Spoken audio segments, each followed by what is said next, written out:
morning, brothers and sisters in Christ. So magsiseryoso muna po ako ngayong araw na ito dahil napakaganda ng topic na ibinigay po sa amin, prayer. Sana po, no, pag nakikita nyo ako, si Sir Ivan, si Sir Terence, napapaalala po sa inyo na kailangan ko magdasal. Parang hindi kayo convinced. Ayan. So bago po ang lahat, nais ko muna po kayong kamustahin. Kamusta po kayo ngayon? Okay naman. Nakapag-charge po ba tayo? Kasi 'di ba, nakapagbakasyon tayo. Ewan ko kung anong oras kayo kailan kayo nagbakasyon, pero nakapag-recharge naman po ba ang lahat? Ready for 2026? Yes po ba? Yes. Ayan. Thank you so much. So today, we will be reflecting on a competence that is very close to our hearts, no, and deeply rooted in our culture as Joy Nostalgia community, which is prayer, particularly the examen. So let's begin, no, by asking a simple and essential question. What is prayer? What is prayer, no? And if we're going to answer that questions, maraming sagot ang pwede nating sabihin about prayer. Prayer could be talking to God. Prayer is about asking for help and guidance. Prayer can be thanksgiving, pasasalamat. Okay? Kanina binanggit ni Sir Terence sa Memories of Hope, finding peace or comfort. And lastly, listening to God. All these are true and beautiful descriptions of prayer. But the deeper question is, what does prayer truly mean for our lives? Ano nga ba talagang kahulugan ng panalangin sa buhay natin? Ano ba ang role ng panalangin sa buhay natin? And to help us reflect, no, let us turn to the wisdom of these two saints. I quoted two saints that is very close to my heart. Number one, ayan na po, naka-flash na sa screen, Saint Teresa of Avila. As she says, prayer is an act of love. Words are not needed. Even if sickness distracts from thoughts, all that is needed is the will to love. Ulitin ko po yung last words, no? Prayer is ang kailangan mo lang sa panalangin ay will to love. Kagustuhang magmahal. And for her, for Saint Teresa of Avila, prayer is the first and foremost an act of love. Para ako nagiging pari. Tutunog pari ako dito. Kanina, habang, di ba, from soul session, Father Flaby, mind session, Father Julia, Norlan. Ngayon, Father Romel, Father Terence, and Father Ivan. So kami po talaga eh. Pero kami ni Sir Terence, Father di Pamilya. Yan, okay? So going back, timing commercial ni Sir. So, it does not depend on beautiful words. Hindi mo kailangan ng magagandang salita. Hindi mo kailangan ng perfect thought or thoughts. Hindi mo kailangan ng mahabang formula. Even when you are tired, distracted, burdened, prayer begins with a simple desire. Simple desire. Prayer starts with a simple desire. Desire to what? To love God and to be present before Him. Yun lang. Pagnanais na mahalin ng Diyos at maging present sa Kanyang harapan. Therefore, to pray is to offer our whole selves. Siguro magandang reflection puro sa atin ito ngayon, ano, as ourselves. If I pray, binibigay ko ba yung buong sarili ko? No? Trusting that God is already there, quietly and lovingly at work with us, with you. Therefore, prayer then is not just something we do. It is something we become. Something we become. No? Yan. Paano ba to? Alien ako dito. Next po. Next po, no? So, for Saint Teresa or Mother Teresa of Calcutta, she deepens this understanding, no? Yung understanding ni Saint Teresa of Avila of prayer when she says, the fruit of silence is prayer. The fruit of prayer is faith. The fruit of faith is love. And the fruit of love is service. And last but not the least, the fruit of service is peace. Nakita niyo yung daloy? No? Here, prayer is not an isolated moment, meaning hindi lang siya personal, no? But it's a process that transforms each of us here in this Isla Ballroom, no? From within. Prayer shapes who we are and naturally flows outward. Outward. Outward towards what? Towards love, service, and peace. What begins in silence and intimacy with God becomes compassionate action in the world. Kaya po, kung isusumahin natin, kung pagko-combine natin yung dalawang definition of prayer ni Mother Teresa at ni Saint Teresa of Avila, what is prayer? Truly. No? Prayer, sige po, next slide, is a loving encounter with God. Pakiulit nga po. Sabay-sabay po tayo, ha? 1, 2, 3, go. Prayer is it's a loving encounter with God that slowly changes our hearts. It moves from interior communion to a meaningful action. Prayer is both sacred space of being with God and a quiet force that sends us forth to love and serve and bring peace to others. That is prayer. No? Ngayon, bakit mahalaga magdasal? What is the importance of prayer? And if we're going to understand the importance ng prayer, this is why prayer is very essential. Let's look at Jesus. Sige po. No? Look at the life of Jesus. Even Jesus values prayer. Diba? Sige po, next slide po.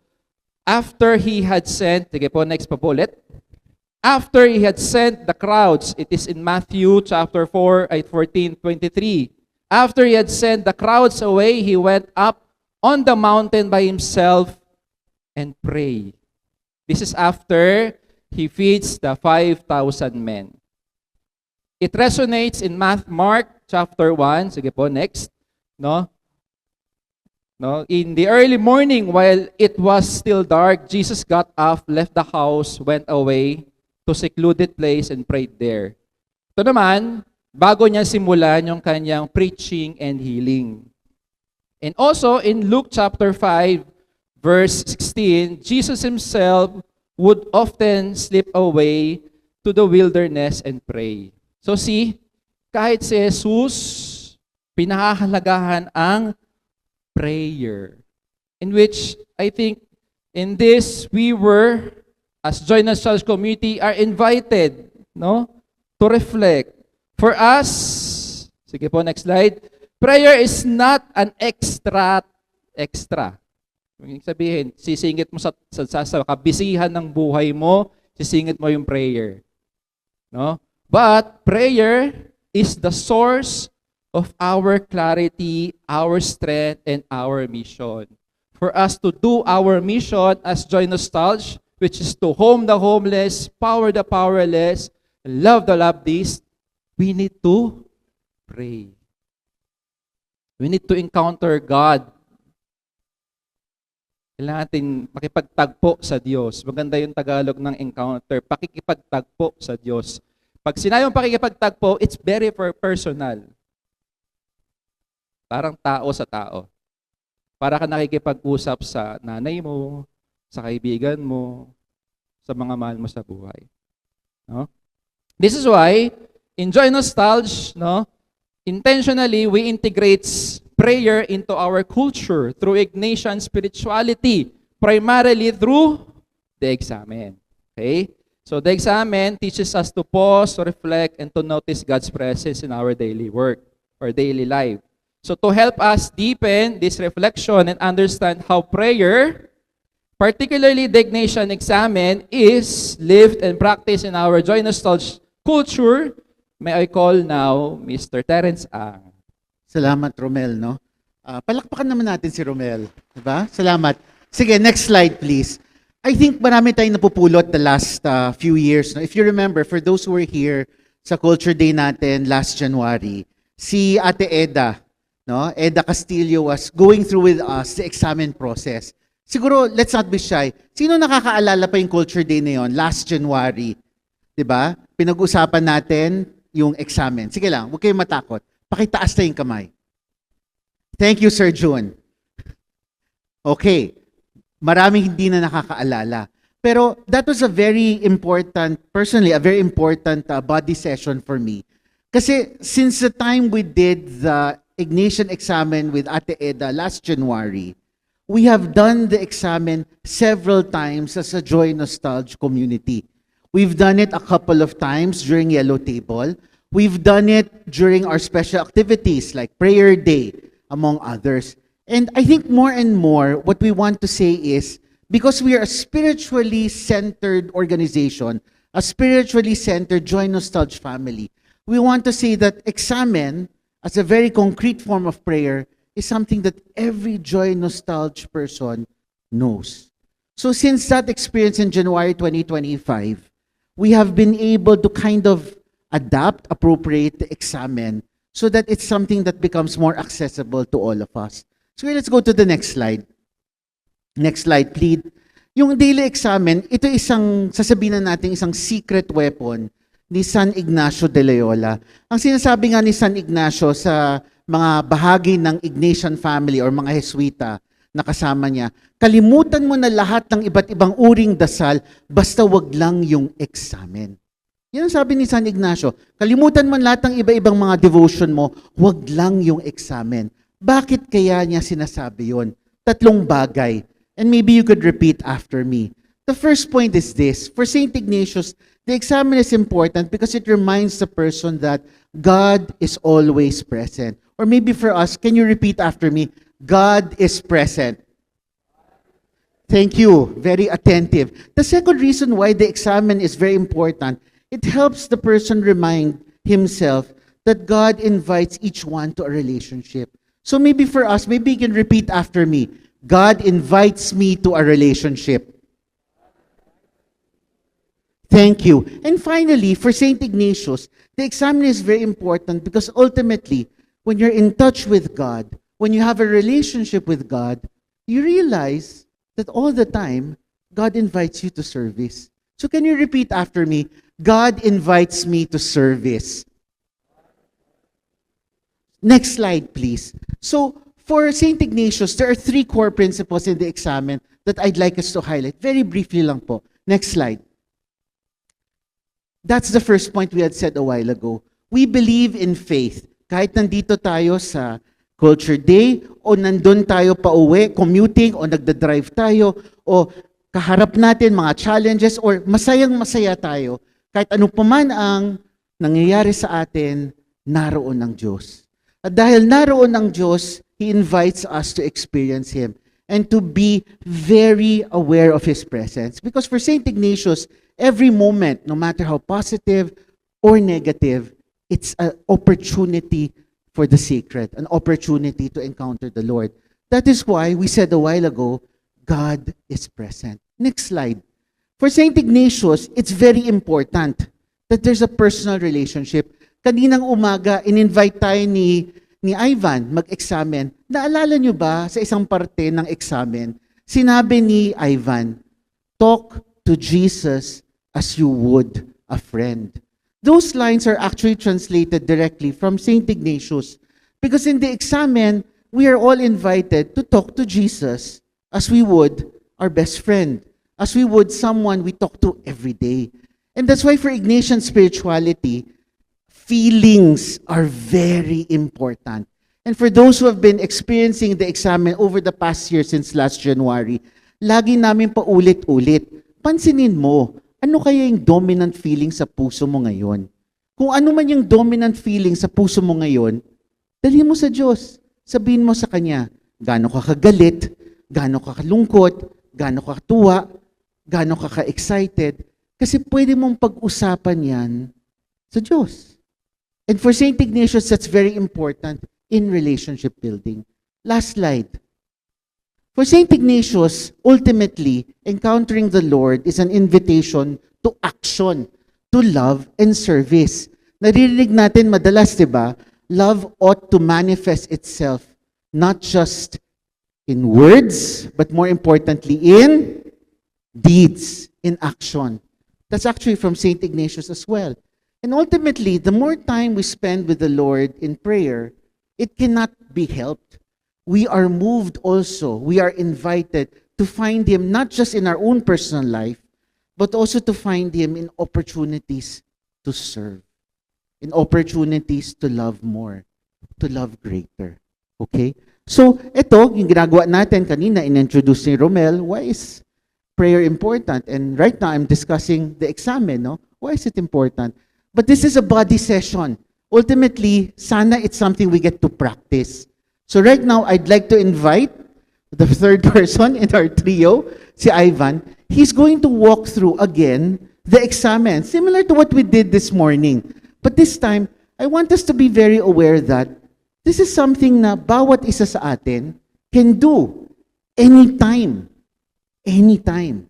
And we've simplified it somewhat para in just 5 steps, wherever I may be, whatever I may be doing in the day, I can pause and say, let me be able to recognize that God is present. Let me deepen my relationship with God. And let me be invited by God to greater service. Ivan, thank you. Good morning once again. Join us, Tulge. Okay. So, as we now go and practice this examen, may I invite everyone to please sit comfortably on your chair again. And po, you may find a comfortable position, feet flat on the floor, grounded, and we gently quiet our minds and close our eyes. As we breathe in and breathe out, we deeply inhale and exhale. Notice our breathing.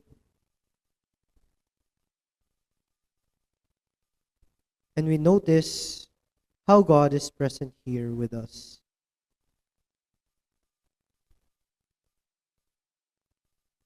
Let yourself rest in God's gaze.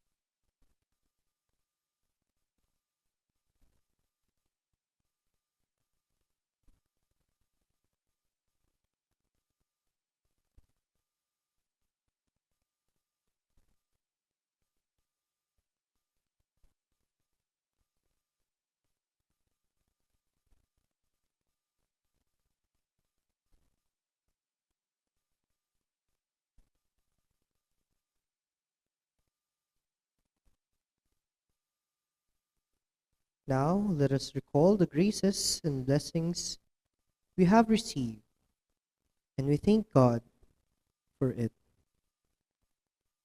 Can be a grace or blessing for the previous days, previous week.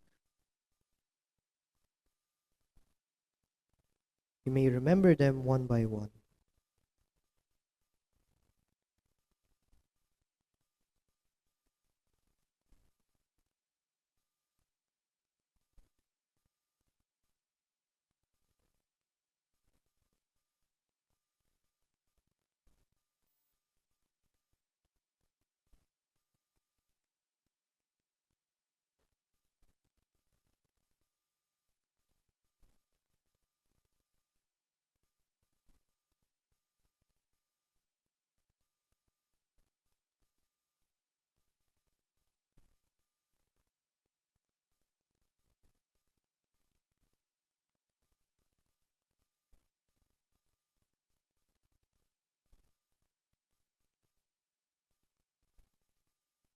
Now we look back to our day and notice the dominant feeling that stirred in us.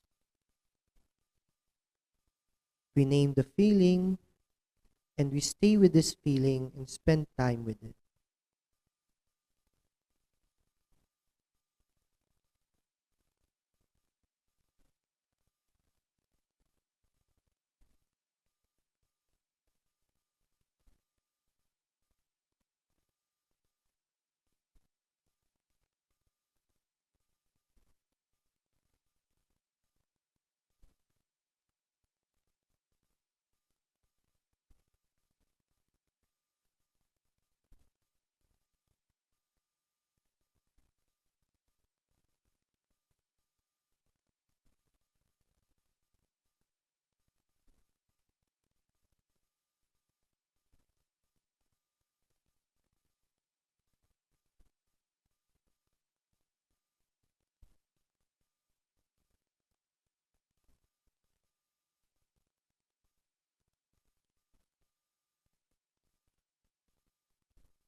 At this part, we now acknowledge the feelings, the dominant feelings that we have, and we can bring it to God. We imagine that God is with us, talking to me, and talk to Jesus as you would a friend. Have that conversation to Him, ikwento mo lahat.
Now, at this point, we listen to what may God be telling us.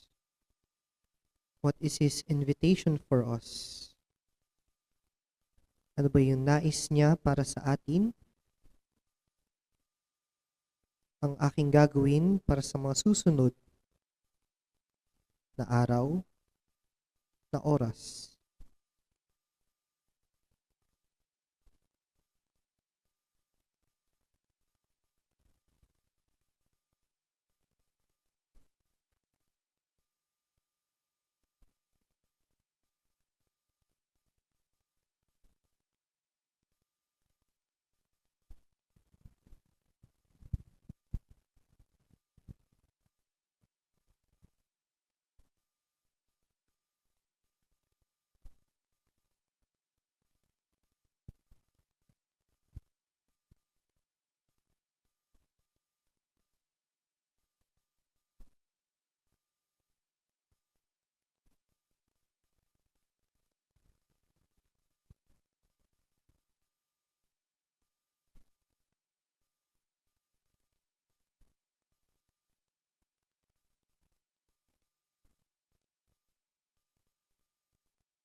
As we now go back, let us carry with us the fruits of this examen. Ano yung mga sinabi sa atin ni Jesus? Ano yung mga natanggap natin? At ano ang mga naitanim sa ating mga puso? I invite you to take one last deep breath in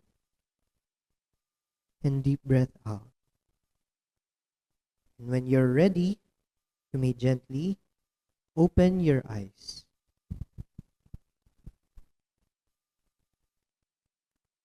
Hi. Okay. Thank you. Thank you, Ivan.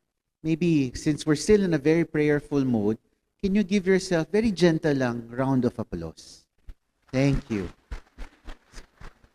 Okay, sige. Oh, gentle, Romel, gentle. Gentle. Okay. Okay, thank Sige you, Romel. po. Ngayon naman po, sige po, para po mas ma-flesh out natin yung message nung prayer examen natin, I will be inviting you to have a spiritual conversation. Simply, ano lang siya, group sharing.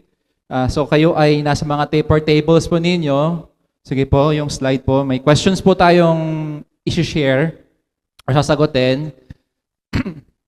So discuss on your table or share among your tables the experience you have had during the examen. So for the first question, which part of the examen do I find most helpful and accessible? Meaning, pag sabi mo accessible, it helps you connect with God, encounter God. Okay? Second question, which part of the examen might I need to strengthen and practice more? Meaning, for example, in the examen, you have to recognize the feelings. Ayaw mo nga nang tinitingnan yung feelings mo kasi parang there's something in that feeling that throws you down. Pero sa examen, mahalaga yun eh. Diba? So yun. So we will give you 20 minutes, 5 minutes, 5 minutes, So para mas mabigyan ng opportunity lahat to share. So 'di ba sa mga tables you are 7 or 6, Siguro you can group yourselves or at least sa isang group meron 2, may 3. And each are given 3 minutes to share their experience of the examen. Yeah. So we want to make the conversation a little more personal. Personal. Yes, so personal. we don't want to exceed groupings of 3. So kung sa isang group, maximum lang kaya nyo ay 2, 2, 3, so be it. It's okay. Diba? The important exercise here, magawa nyo na ikwento ano yung sa tingin nyo nakatulong sa inyo sa practice kanina at ano sa tingin nyo na parang medyo nahirapan kayo at kailangan nyo pang balik-balikan. Yes. Okay? So again, there's no right or wrong answer. Yes, You're not trying to prove yourself. You're here to just have a spiritual conversation Kamusta yung naging practice nyo kanina? O sige, bonus. Kung sakaling medyo napabilis ang usapan ninyo in the next 3 to 5 minutes, you can also share, kamusta si Lord? Nung nagdadasal kayo, kamusta si Lord nung kinakausap mo siya? Okay? Bonus question if you have the time. Okay, thank you. We'll give you some time. Please have those conversations now. Thank you. Sige po.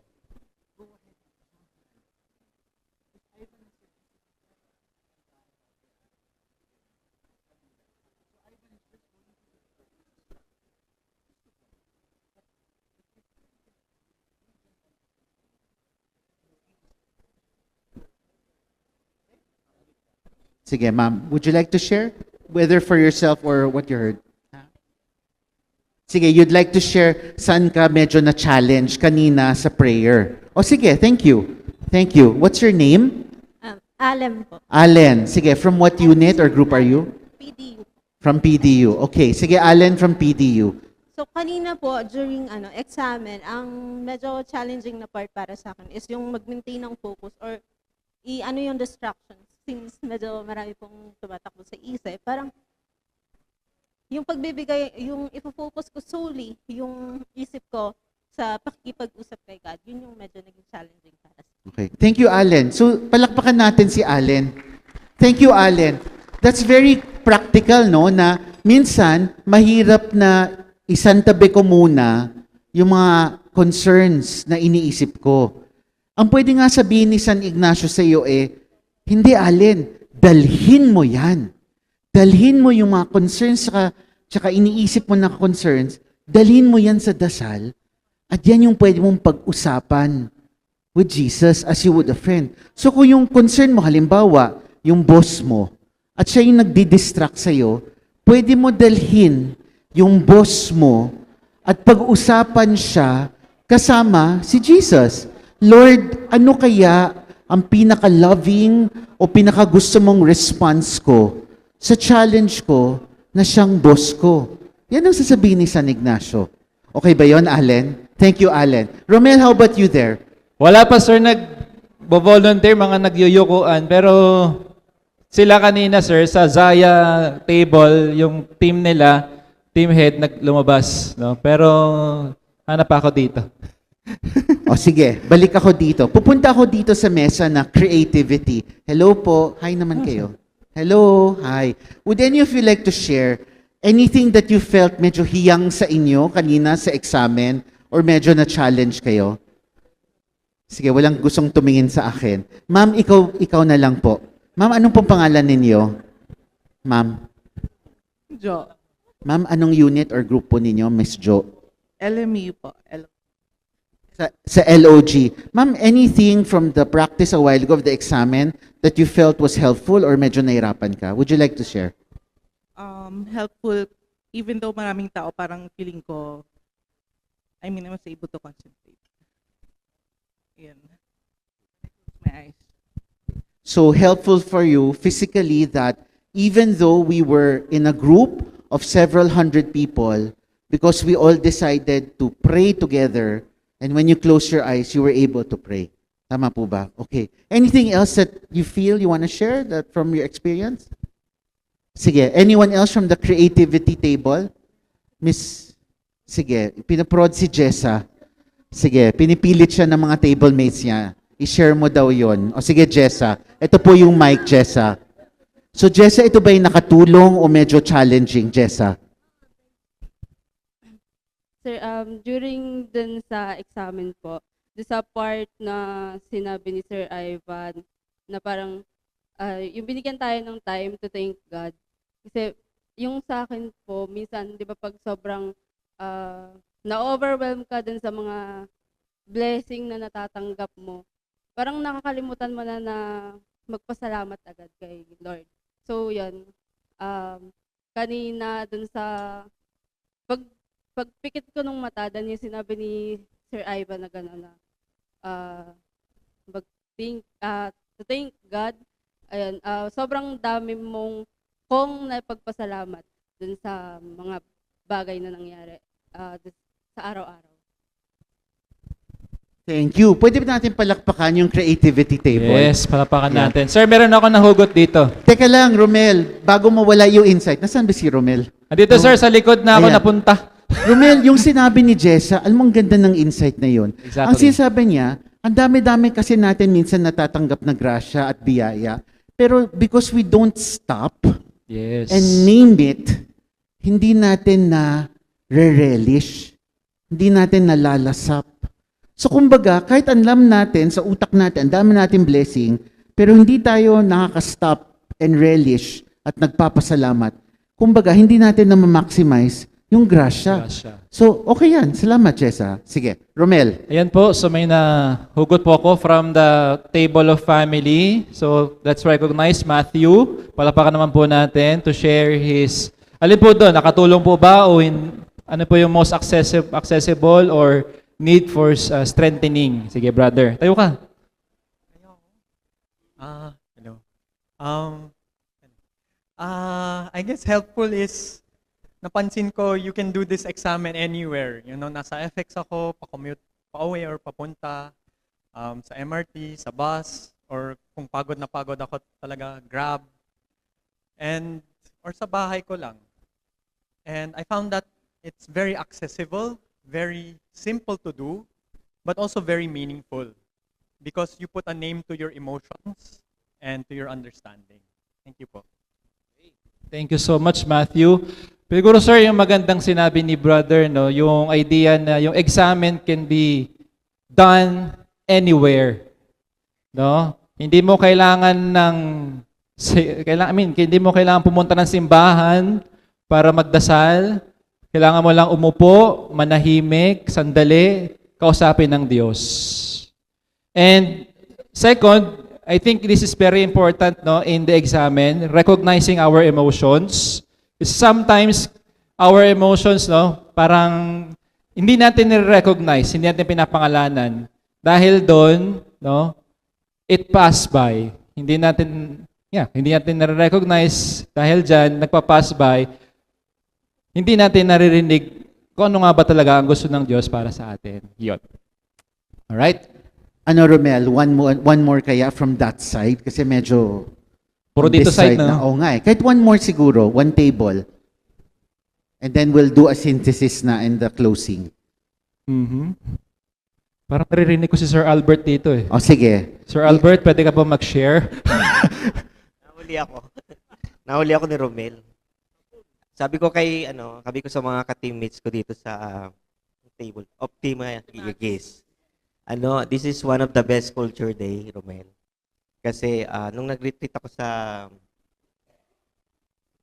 Tagaytay yata yun, no, with the Jesuits. Ganito yung setup. Ang ganda kanina tahimik lahat, no? Siyempre lahat ng tayo pinagdadaanan as individual. At the same time, it gives us opportunity to be in silence. Tapos ang naalala ko doon sa retreat na yon, paparelaxin kayo kasi sa ibang retreat like Don Bosco, Dominican, maraming group discussion. Dito, bibigyan kayo ng time to be alone at to relax kasi pag relax daw tayo, hindi tayo gutom, sapat ang tulog, wala kang iniisip na iba, hindi masakit ulo mo. Mas madaling pumasok yung Holy Spirit. Pero dahil madami tayo kanina, sabi 'di ba sa Bible, when two people gather in Jesus' name, the Lord will answer our prayers. Whether we ask, we seek, we knock the door of heaven.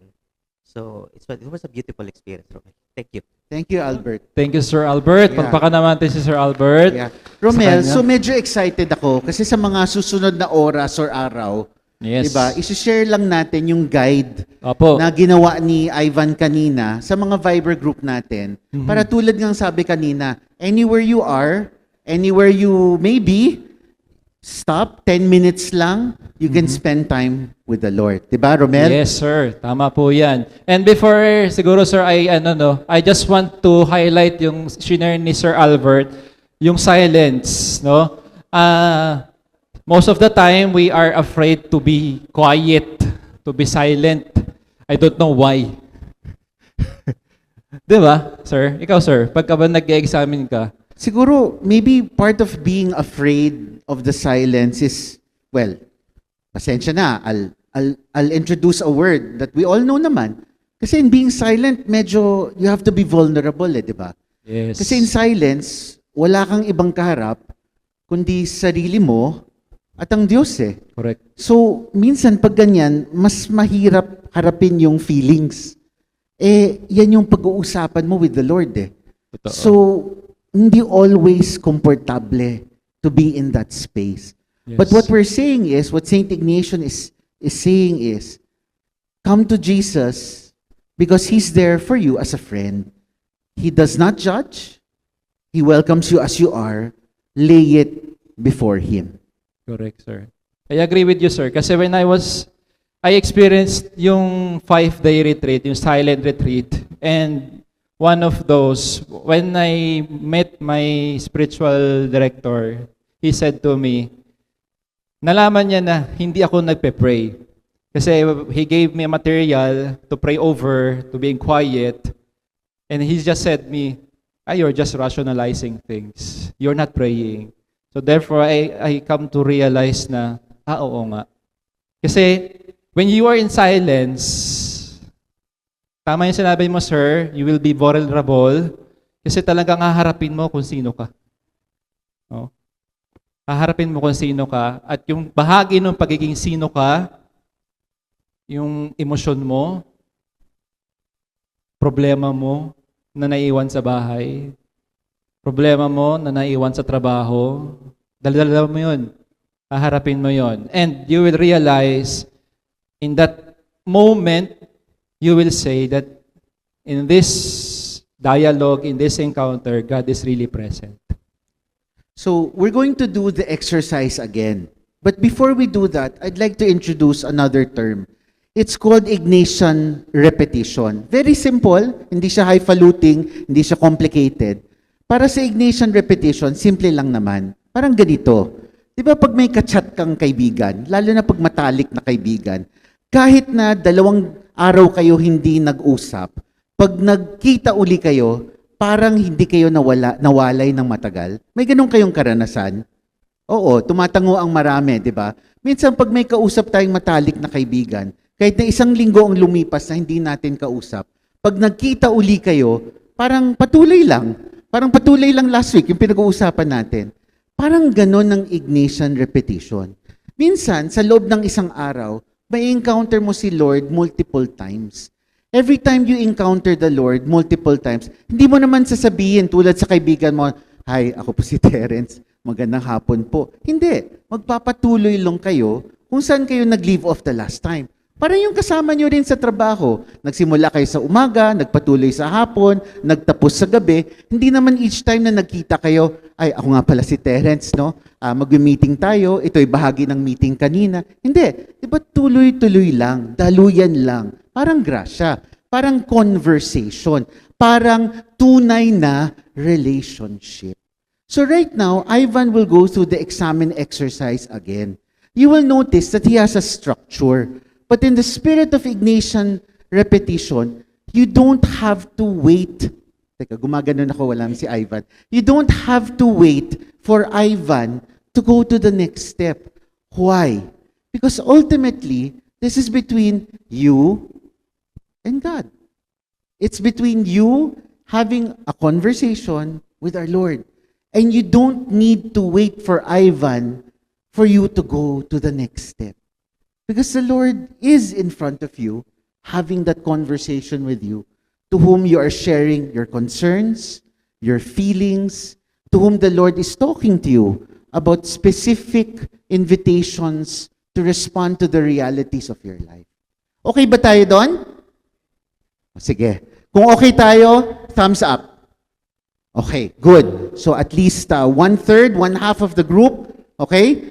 If you feel that, okay, I don't have to wait for Ivan to go to the next step, that's okay. Pagpatuloy nyo lang yung conversation with the Lord. But if others feel, teka, medyo nangingibago pa ako dito, hihintayin ko lang si Ivan, no problem. Alright? So with that, again, let's give ourselves to the exercise. We're building a culture where examine, having conversations with the Lord, is part of what it means to be Joy Nostalgia. Maraming salamat. Ivan? Okay, may I invite again everyone to please sit comfortably on your chairs, feet grounded on the floor, and take this time in quiet prayer. We gently close our eyes, quiet our minds, and leave the rest to God as we inhale and exhale. Deeply inhale and slowly exhale. One last inhale and deep exhale. We recognize that God is here with us.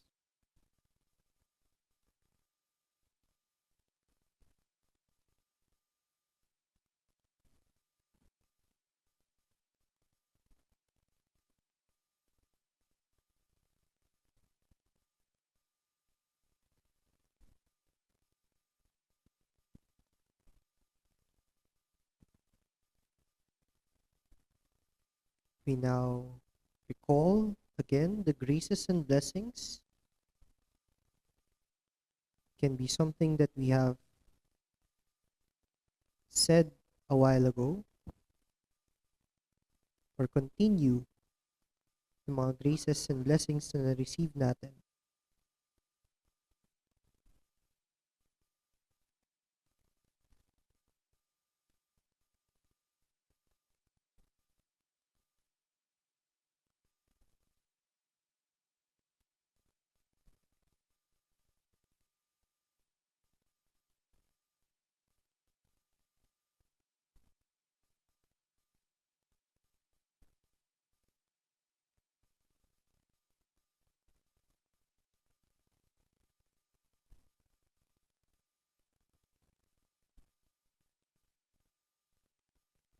Sa ating pagpapasalamat,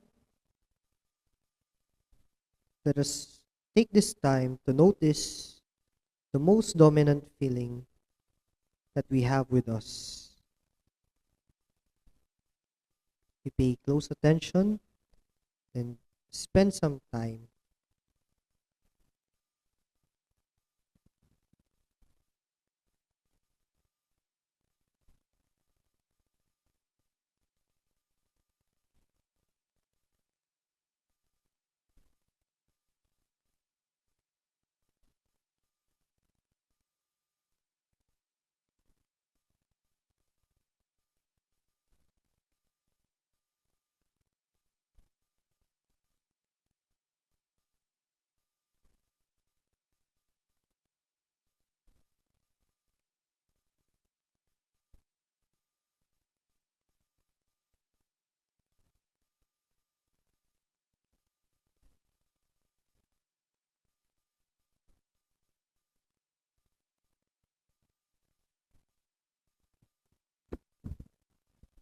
and being vulnerable as we are right now.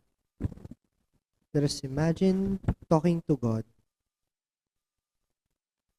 That God is there, that Jesus is in front of us. And talk to Jesus as you would a friend.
After saying to God all our worries, our doubts, our fears, our happiness, let us take this time to listen to what He may be saying to us. Ano ba yung mga susunod nating gagawin?